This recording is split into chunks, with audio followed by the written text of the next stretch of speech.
palace walls trembled as Queen Zarveth's shuttle descended through the planetary shield.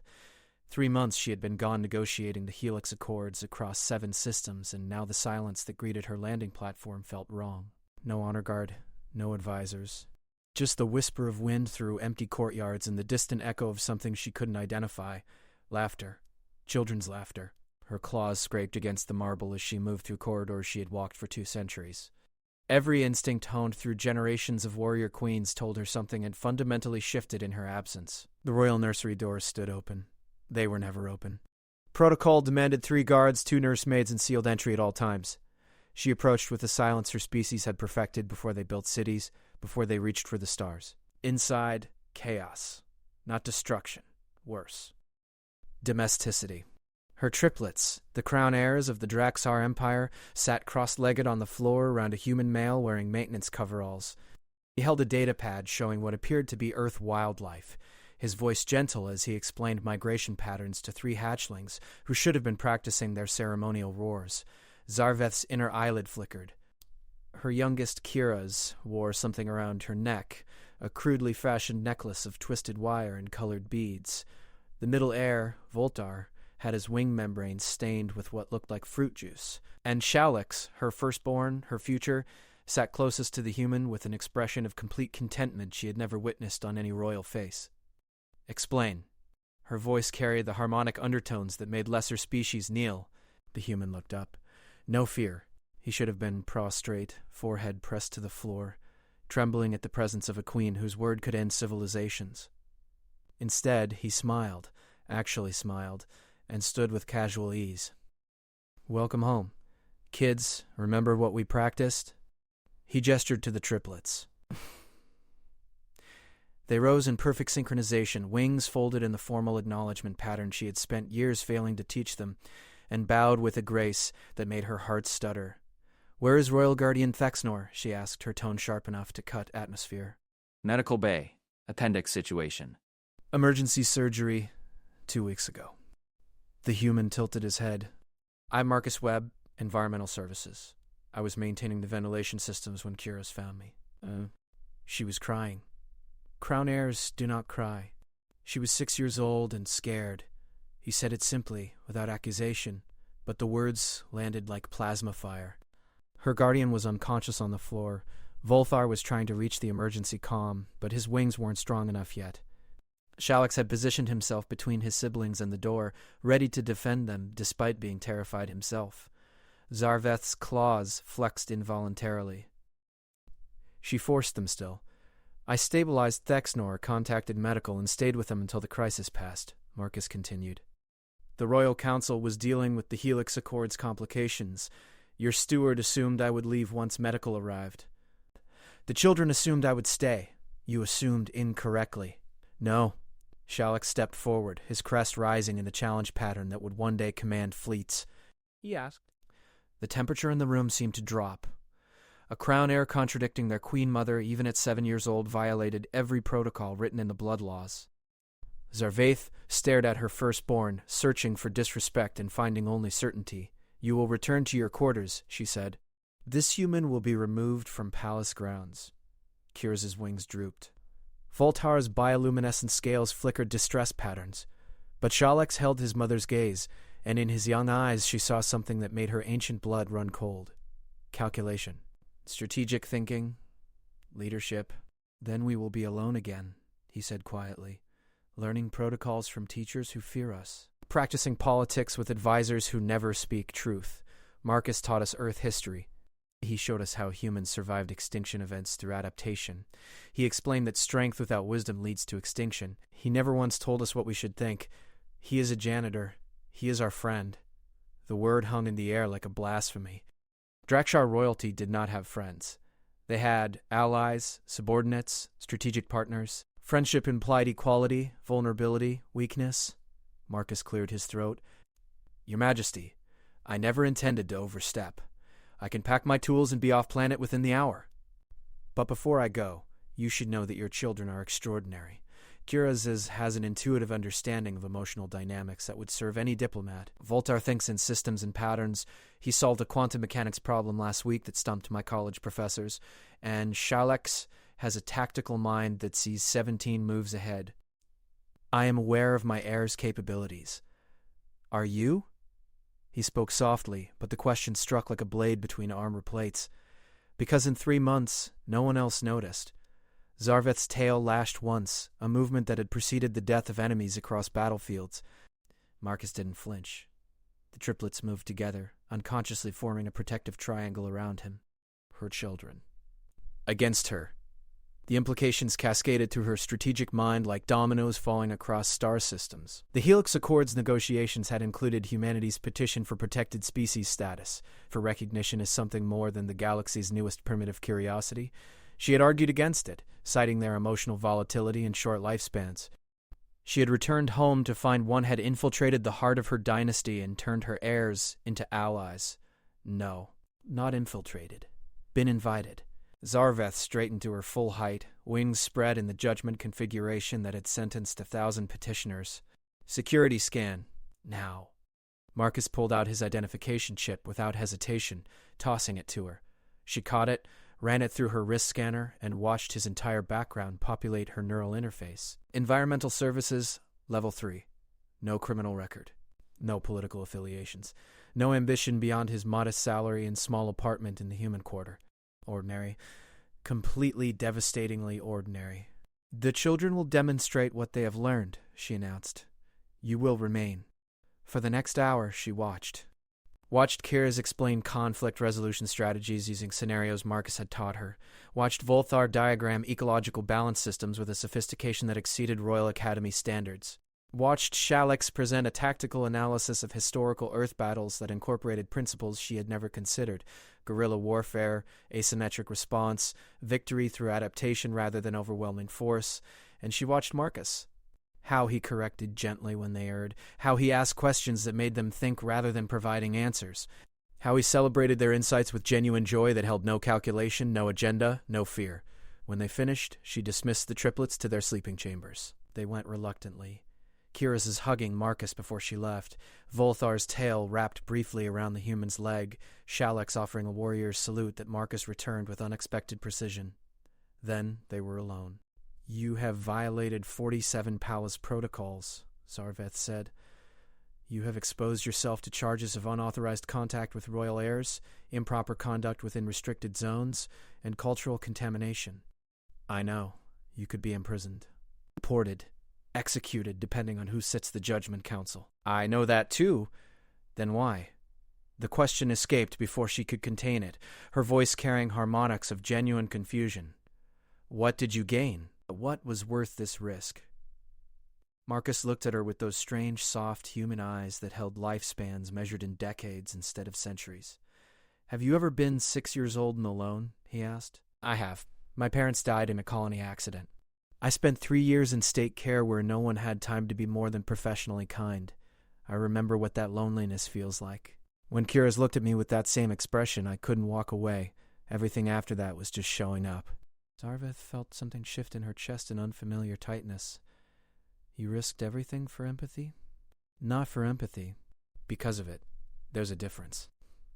She studied him, this unremarkable human who had somehow become central to the most important lives in her world.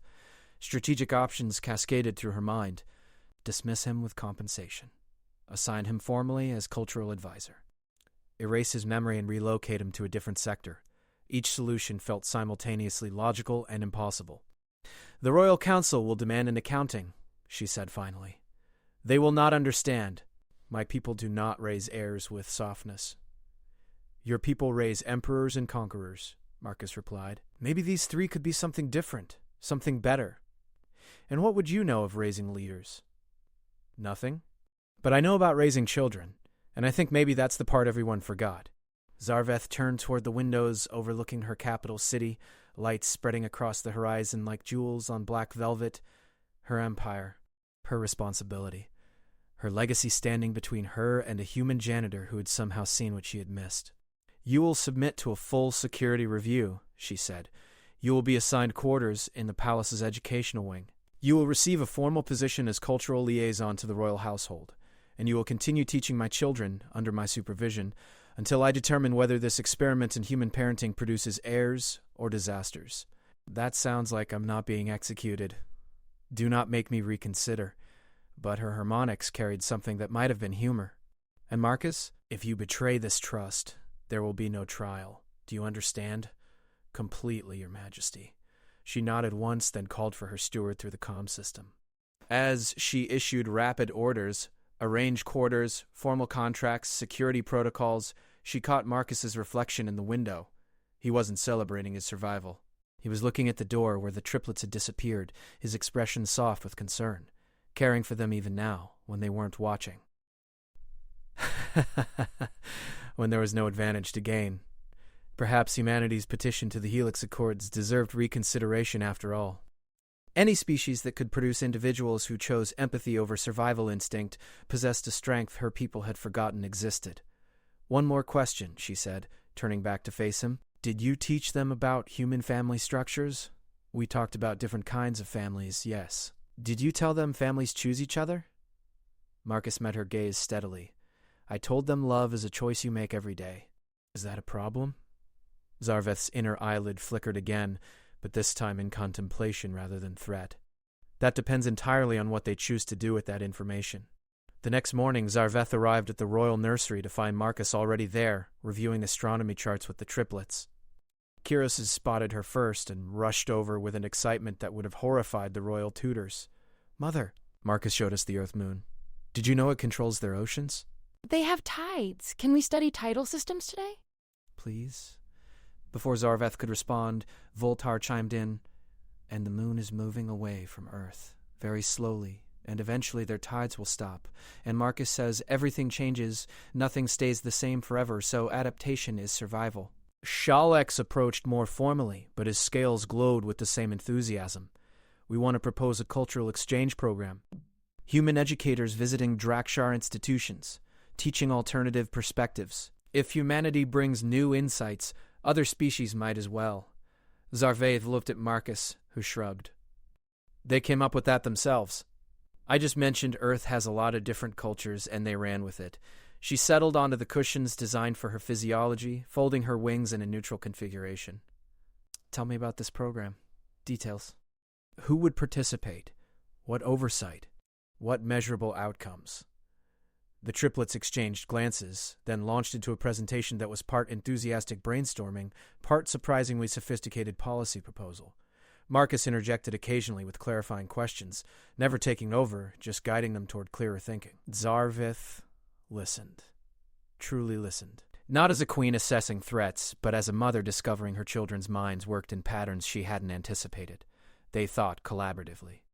They challenged each other's assumptions. They built on ideas rather than competing for dominance. This wasn't typical Drakshar development. This was something new. When they finished, she remained silent for a long moment. The triplets waited with barely contained energy. Marcus waited with calm patience. You will draft a formal proposal, she said finally, including budget projections, security considerations, and cultural impact assessments. You will present it to the Royal Council in 30 days. If it meets standards, we will consider pilot implementation. Kira's squealed. Voltar's wings fluttered. Shalex maintained composure, but his scales brightened significantly. Now, Zarveth continued, tell me what you learned while I was negotiating the Helix Accords. Everything. Leave nothing out. They talked for 3 hours. Marcus contributed when asked, but mostly let the triplets demonstrate their knowledge. They had studied Earth history, yes, but also philosophy, art, music. They had learned about human mistakes, wars, environmental disasters, social injustices, and how humans tried to learn from them, though they often failed, and had to try again. Failure is part of growth, Kiraz explained earnestly. Marcus says humans fail all the time, but the successful ones fail forward. Failing forward, Zarveth repeated. That is not a Drakshar concept. Maybe it should be, Shalex said quietly. We learn battle tactics by studying our victories. But humans learn strategy by studying their defeats. The observation hit her like a physical blow. For 2 centuries, she had ruled by building on strength. What insights had she missed by refusing to examine weakness? Marcus spoke then, his voice careful. Your Majesty, I don't presume to know Drakshar culture, but humans have a saying. The child who is not embraced by the village will burn it down to feel its warmth. Maybe different species have different needs, but I think some truths are universal. You believe my heirs need embracing? Her tone could have been offense or curiosity. I think all children need to know they matter beyond their utility, that they're valued for who they are, not just what they'll become. Zarveth stood abruptly. The triplets tensed. Marcus remained seated, but his shoulders squared almost imperceptibly. She walked to the windows again, staring out at her empire. How many worlds had she conquered with the iron certainty that strength alone mattered? How many species had she forced into compliance without considering there might be other forms of power? When I was young, she said, not turning around, my mother taught me that love was a warrior's weakness, that caring made you vulnerable, that a queen must be alone in her strength to rule effectively. Silence behind her. She could feel them waiting. I believed her. I became the queen she demanded. I ruled alone. And I bore heirs alone, expecting they would grow alone, as I did. She turned. But you have shown me something unexpected, Marcus Webb. My children are not weaker for having you. They are stronger in ways I did not know strength could exist. Kirazis made a small sound. Zarveth raised a hand. However, this changes nothing regarding protocol violations. The Royal Council must address what has occurred. But I will personally advocate for a new position, one that acknowledges humanity's particular gifts in child development and emotional intelligence. You will face interrogation. Some counselors will call for your removal. Can you withstand political pressure? If it means staying with the kids, I can withstand anything. Even if it means becoming a symbol? A test case for human Drakeshar integration? Your life will no longer be your own. Marcus looked at the triplets, then back at her. My life stopped being my own the moment Kiraz asked me to stay. I'm already committed. Zarveth felt that strange tightness in her chest again. This human confused her on fundamental levels. He claimed no ambition yet had achieved what no one else had, changing the Queen's perspective. He sought no power yet wielded influence over the Empire's future through her heirs. He possessed nothing yet had somehow become essential. Very well. Prepare yourself. The Council convenes in 3 days. The Royal Council chamber had witnessed millennia of decisions that shaped galactic sectors. Today, it would witness something unprecedented. A human janitor standing trial before the 8 highest authorities in the Draxar Empire. Marcus stood in the center circle, unarmed and unarmored, wearing the formal clothes he had purchased with his modest savings. The counselors sat on elevated platforms, their wings spread in judgment configuration, scales glowing with bioluminescent patterns that reflected their houses and lineages. High Counselor Vexmar spoke first, his voice carrying harmonics of deep skepticism. Marcus Webb of Earth. You stand accused of unauthorized contact with royal heirs, breach of palace protocols, and cultural contamination. How do you answer? Guilty on all technical counts, Marcus said clearly, but I request the right to explain context. Vexmar's crest rippled. Protocols exist for reasons beyond your comprehension, human. What context justifies such violations? A 6-year-old child crying alone in a room with an unconscious guardian? Marcus kept his voice steady. Your protocols had no answer for that moment, so I provided what I could. Basic comfort and safety until proper authorities arrived. Counselor Thexasara, head of military affairs, leaned forward. And then you remained? Why? Because they asked me to. Because in that moment I realized these children, your future leaders, were being raised in isolation. They knew protocol, hierarchy, formal education, but they didn't know how to process fear or confusion or the simple need for connection. Drakshar heirs do not need connection, Vexmar stated. They need discipline. Respectfully, Counselor, they need both. Marcus met his gaze. Discipline without connection produces tyrants or broken spirits. I've seen both outcomes on Earth. Neither serves their people well. Murmurs rippled through the chamber. Zarveth watched from her throne, silent as she had promised. This was Marcus's trial to face. Counselor Lyreth, eldest of the Assembly, spoke for the first time. You claim expertise in child development, yet your species barely lives a century. What wisdom can such brief existence offer beings who will rule for millennia? I don't claim wisdom, Counselor. I claim experience. Humans learn fast because we have to. Our short lives mean every generation must rediscover certain truths. One of those truths is that children who grow up without emotional support either become cruel or break under the weight of leadership. Your heirs will rule for centuries, yes, but first, they have to survive becoming themselves. The chamber fell silent. Lyrith's scales shifted through several colors before settling on contemplative blue. "Demonstrate," Vexmar commanded. "Show us what you have taught that our royal tutors could not." Marcus had prepared for this. He pulled out a small device, a recording crystal Shalix had made, documenting a session where the triplets worked through a complex diplomatic scenario Marcus had designed. The council watched as Kyrus navigated emotional dynamics between fictional species, Voltar analyzed resource distribution patterns, and Shalix coordinated their efforts into a comprehensive solution. What made the councilors' scales flicker with surprise was the methodology. The triplets questioned each other, admitted uncertainty, revised their approaches based on new information. They collaborated instead of competing, building toward the strongest solution rather than proving individual dominance. When the recording ended, Fexacera spoke. "They work as a unit. Yes, Drakesar heirs traditionally compete for dominance. Only the strongest should rule. Maybe," Marcus said carefully, "the strongest isn't always the one who defeats their siblings. Maybe it's the one who makes their siblings stronger." The implication hung in the air like a detonation, suggesting alternative models for royal succession bordered on sedition. Vexmar's scales flashed red. "You overstep, human. I speak what I observe." Marcus didn't retreat. "These three children have different gifts." Kyrus reads people and situations with remarkable clarity. Volthar sees patterns and systems others miss. Shalex thinks strategically and coordinates effectively. Together, they're more powerful than any one of them could be alone. Isn't that what an empire needs?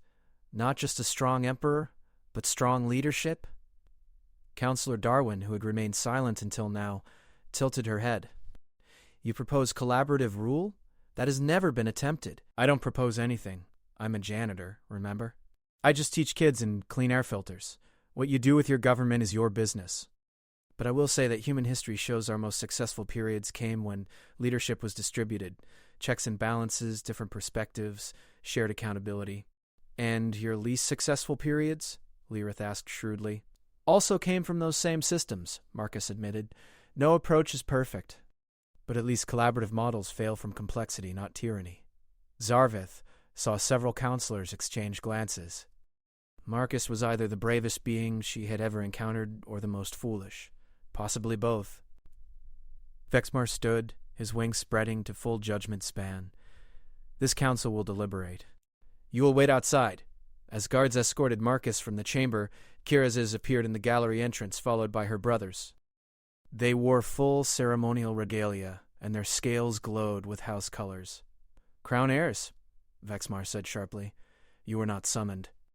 "We invoke the right of investment," Shalix announced, his young voice carrying formal harmonics perfectly. "As future rulers, we claim the right to speak to matters affecting our development. Ancient law. Rarely used, never by one so young. But legitimate." Lyrith's scales shimmered with what might have been approval. "Speak, young heirs. The council recognizes your claim." Kyrus stepped forward. "Marcus Webb taught us empathy. Before him, we understood others through calculation, predict their actions, exploit their weaknesses. He showed us a different approach. Understand their needs, recognize their strengths, build genuine alliance. This isn't weakness. It's a strategic advantage our people have overlooked," Voltar continued. "He taught us systems thinking. Everything connects. Actions have cascading consequences. Short-term victories can create long-term instabilities. Our traditional education focused on tactical supremacy. His teaching added strategic sustainability. Both are necessary." Shalek finished. "And he taught us the most important lesson, that being wrong isn't failure if you learn from it. Drakshar culture punishes error severely, so we hide mistakes, repeat them quietly, never admit uncertainty. Marcus created safety to fail, experiment, grow. We learn more in 3 months with him than 3 years of formal tutoring." The council chamber absorbed this declaration. 3 royal heirs publicly praising an alien janitor's pedagogical approach over centuries of Drakshar tradition. Vexmar's scales cycled through several colors before settling on amber. Thoughtful consideration. And if we rule against him? If we determine his influence constitutes contamination? The triplets exchanged glances.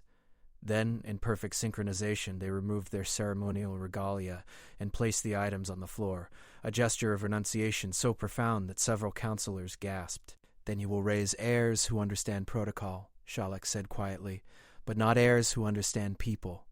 We will rule as you command, but we will rule as you did, alone, certain, and potentially blind to better possibilities." Zarvaith felt her heart constrict. Her children. Challenging the highest council in the Empire, risking censure, punishment, political catastrophe, for a human, for a friend. Lyrith stood slowly, his ancient scales catching the chamber's bioluminescent light. "These heirs demonstrate courage I have not witnessed in 6 generations of royalty. They risk everything for what they believe is right. Perhaps that is the greatest lesson this human is taught. Not empathy or systems thinking, but moral courage." He turned to Zarvaith. "Your Majesty, you have remained silent throughout these proceedings. What is your judgment?" Zarvaith rose. "I am their mother before I am their queen. When I left for the Helix Accords, my children followed protocols perfectly. They were obedient, educated, proper. They were everything our traditions demanded." She paused. "They were also lonely, uncertain, and growing into the same isolation that defined my own childhood. I thought this was necessary. I was wrong." The admission rippled through the chamber like seismic waves. Queens did not admit error. "Marcus Webb violated protocols designed to protect royal heirs," she continued. "But those protocols failed to protect them from something far more dangerous, becoming rulers without understanding what it means to be people first. I advocate for his retention, formalization of his position, and expansion of his access to all educational programs within the palace." Vexmar's scales flared. "You cannot seriously propose institutionalizing human methodology." "I propose," Zarvaith interrupted, her voice carrying harmonics of absolute authority, "that we stop pretending our traditional methods have no weaknesses. The Helix Accords negotiations revealed something critical. Younger species are forming alliances based on different principles than conquest and dominance. They cooperate. They share. They build networks of mutual support. And they're gaining influence that challenges our supremacy. If we don't adapt, we become irrelevant." Darwin nodded slowly. "The Terran delegation presented similar arguments during the Accords. We dismissed them as naive idealism. Perhaps," Zarvaith said, "we should have listened more carefully. Because while we were dismissing them, one of their janitors was teaching our future leaders skills that might determine whether the Empire thrives or declines over the next century." Silence filled the chamber as the council absorbed this. Lyrith finally spoke. "We will vote. Those in favor of formally retaining Marcus Webb as cultural liaison and educational consultant to the royal household, 4 hands raised. Lyrith, Darwin, Texasera, and 1 other. Abstentions?" Vexmar raised his hand, scales flickering through conflicted patterns. "The motion carries," Lyrith announced. "Marcus Webb is hereby granted formal position, appropriate security clearance, and expanded educational authority. However, his methods will be monitored closely. Every quarter, he will present assessment reports to this council. Any indication of negative cultural impact will result in immediate termination of this experiment." The triplets retrieved their ceremonial regalia, their scales brightening with relief and joy. Zarvaith felt something unfamiliar warming her chest. Pride mixed with gratitude mixed with the terrifying realization that she had just irrevocably altered the course of her empire based on trusting a human's approach to raising children. Marcus was brought back into the chamber. When Lyrith informed him of the decision, he simply nodded. "Thank you, counselors. I won't let you down." "See that you don't," Vexmar growled. "And human?" "I will be watching. I'd expect nothing less, counselor." As the council adjourned, Kira's rushed to Marcus, wrapping her small arms around him. Voltar and Shalex followed more formally, but their scales glowed with the same emotion. Zarvaith approached, and the triplets stepped back respectfully. She studied Marcus for a long moment. "You have changed the trajectory of the Empire today," she said quietly. "I hope you understand the responsibility that carries." "I just want to help the kids grow into good people," Marcus replied. "Everything else is beyond my pay grade." "Your pay grade has increased substantially, as has your influence. Use both wisely." "I'll do my best, Your Majesty." She turned to leave, then paused. "Marcus?" "Thank you for seeing what I could not." He smiled. "They made it easy. They're remarkable." "They are. And perhaps with your guidance, they will become something even our ancestors could not imagine. Rulers who lead with both strength and compassion. 6 months later, the palace had transformed in subtle but profound ways. Marcus's official position had brought other changes. Human cultural consultants working with Drakeshire historians, exchange programs between Earth educational institutions and imperial academies, collaborative research projects exploring different approaches to leadership development. The triplets thrived. Their formal education continued under traditional tutors, but Marcus supplemented with perspectives that challenged them to think beyond Drakeshire norms. They studied Earth philosophy alongside military tactics. They learned human art alongside strategic planning. They practiced empathy exercises alongside ceremonial protocols. Zarveth watched them grow into something unprecedented. Kira's developed diplomatic skills that impressed even hardened ambassadors. Voltar's systems thinking led to innovations in resource management that saved 3 colonies from ecological collapse. Shalek's coordinated disaster relief efforts with a sophistication that belied his age, treating every species with equal consideration rather than prioritizing Drakeshire interests above all. They were becoming exactly what Marcus had suggested. Leaders who understood both strength and compassion weren't opposing forces but complementary necessities.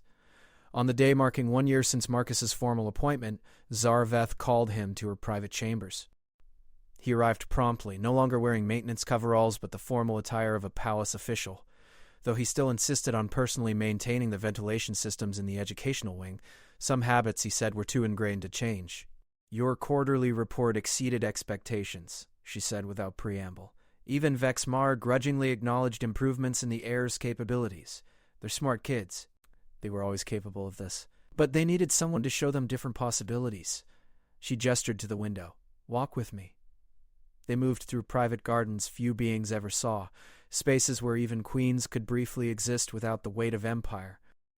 The bioluminescent flowers cast gentle light across winding paths.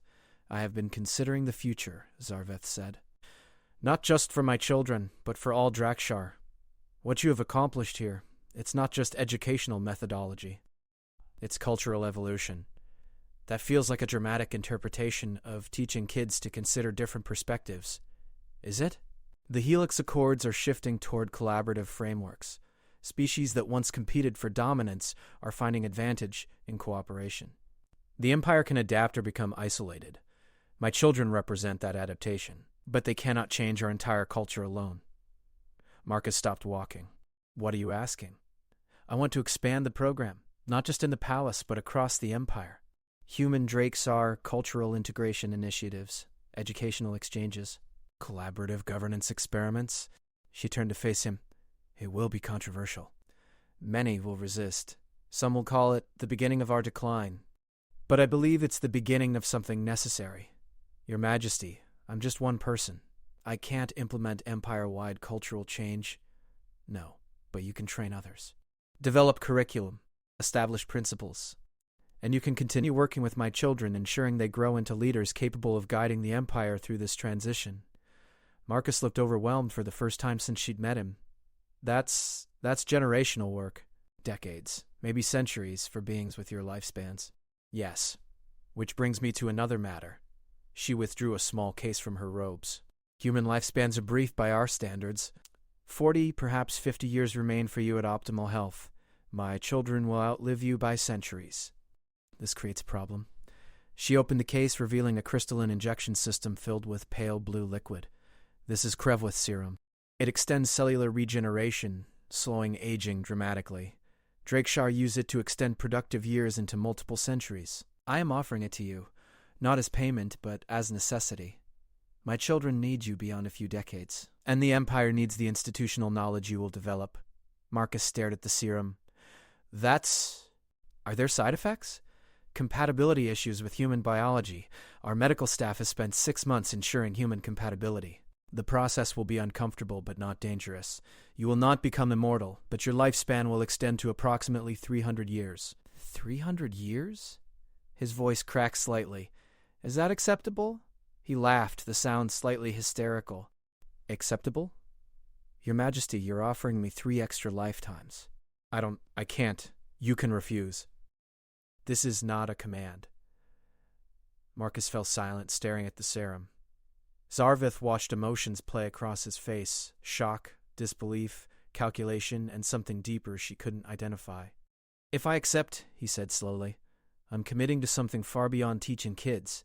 I'm becoming part of your empire's long-term transformation." "Yes, and if I refuse, then you continue as you are.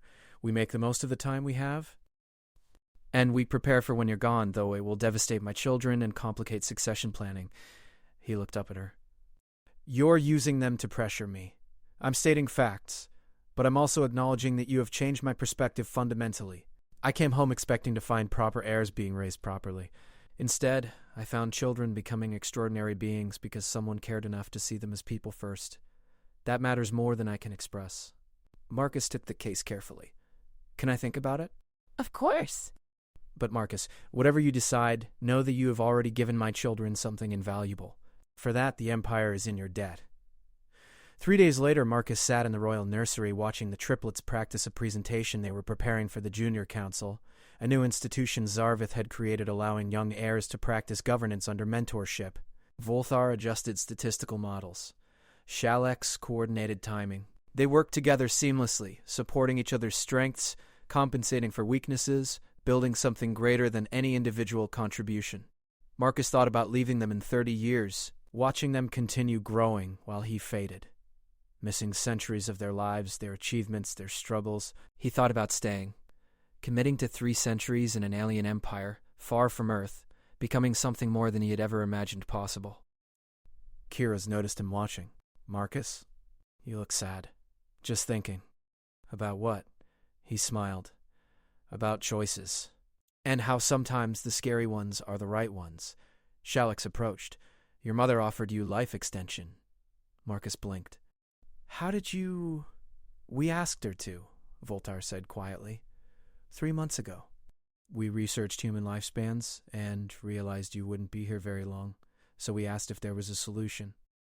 "You were supposed to wait for him to decide before telling him you influenced the decision."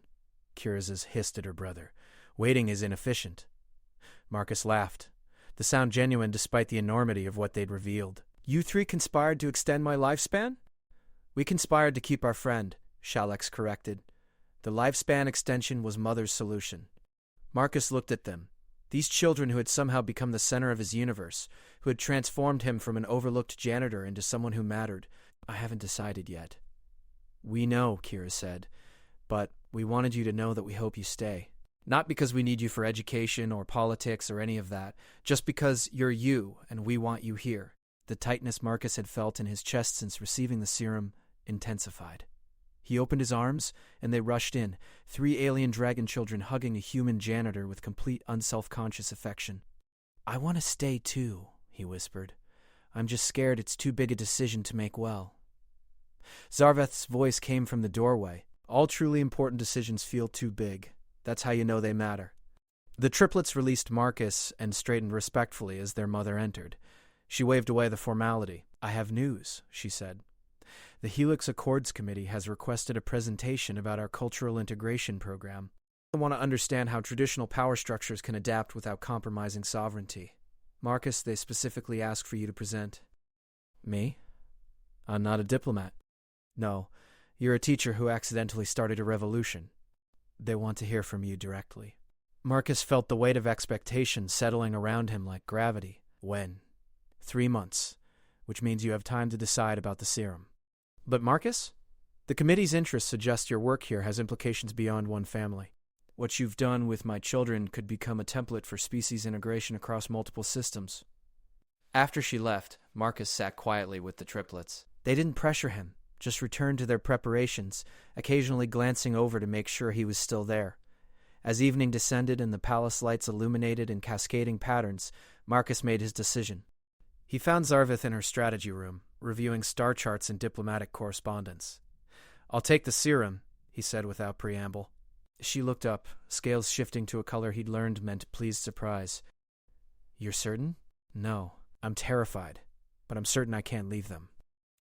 And if my staying helps the Empire navigate towards something better than conquest and dominance, then maybe janitors can change the galaxy after all."